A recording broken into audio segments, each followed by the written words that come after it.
When looking at an auto lease, you want to look at a number of things. This is an example of just what happens. The buyer is essentially renting the automobile. The key numbers you want to look at is the residual value. If the lease has a term of 36 or 40 months, the residual value, or where the automobile company will buy back the automobile from you, is going to determine how much you have to pay. For instance, you're going to pay, it all begins with how much you pay for the car. So let's say you pay $30,000 for the car, and you have a $20,000 residual, which is where you'd have to buy the car in the end, or they would take the car for you, less any damages, which is his own issue, which means you're renting the car for approximately $10,000 over a period of time. Now, if that period of time is 40 months, you would divide the $10,000 over 40 and add interest, and that's how the lease payments are determined. So you could see that the purchase price and the residual value are very important, and you must ask about them from the beginning, from the very beginning. So you want to get the best residual, and usually when an automobile company wants to sell inventory, they'll make it a better residual. It's also going to be a function of where they could sell the vehicle later, resell it.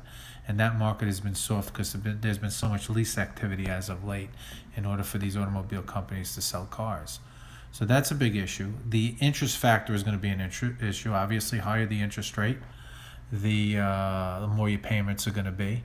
And then don't get caught up at the end when you need to turn the car in.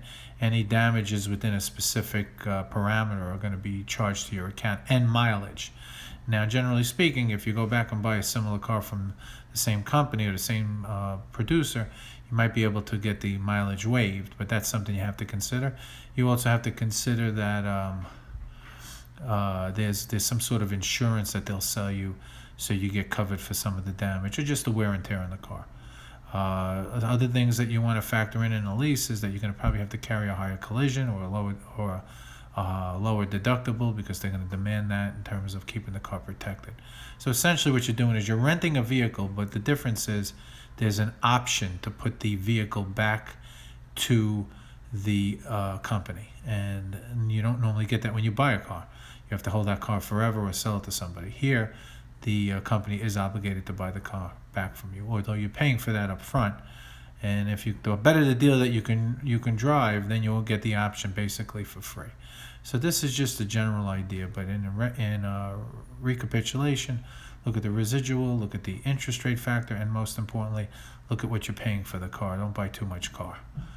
And drive a hard bargain, because you have access to online information on just about any vehicle you want to look at, and you could probably go on and find out where other people got similar deals in your area. And that's the piece on auto leasing. I'm going to post this for this class.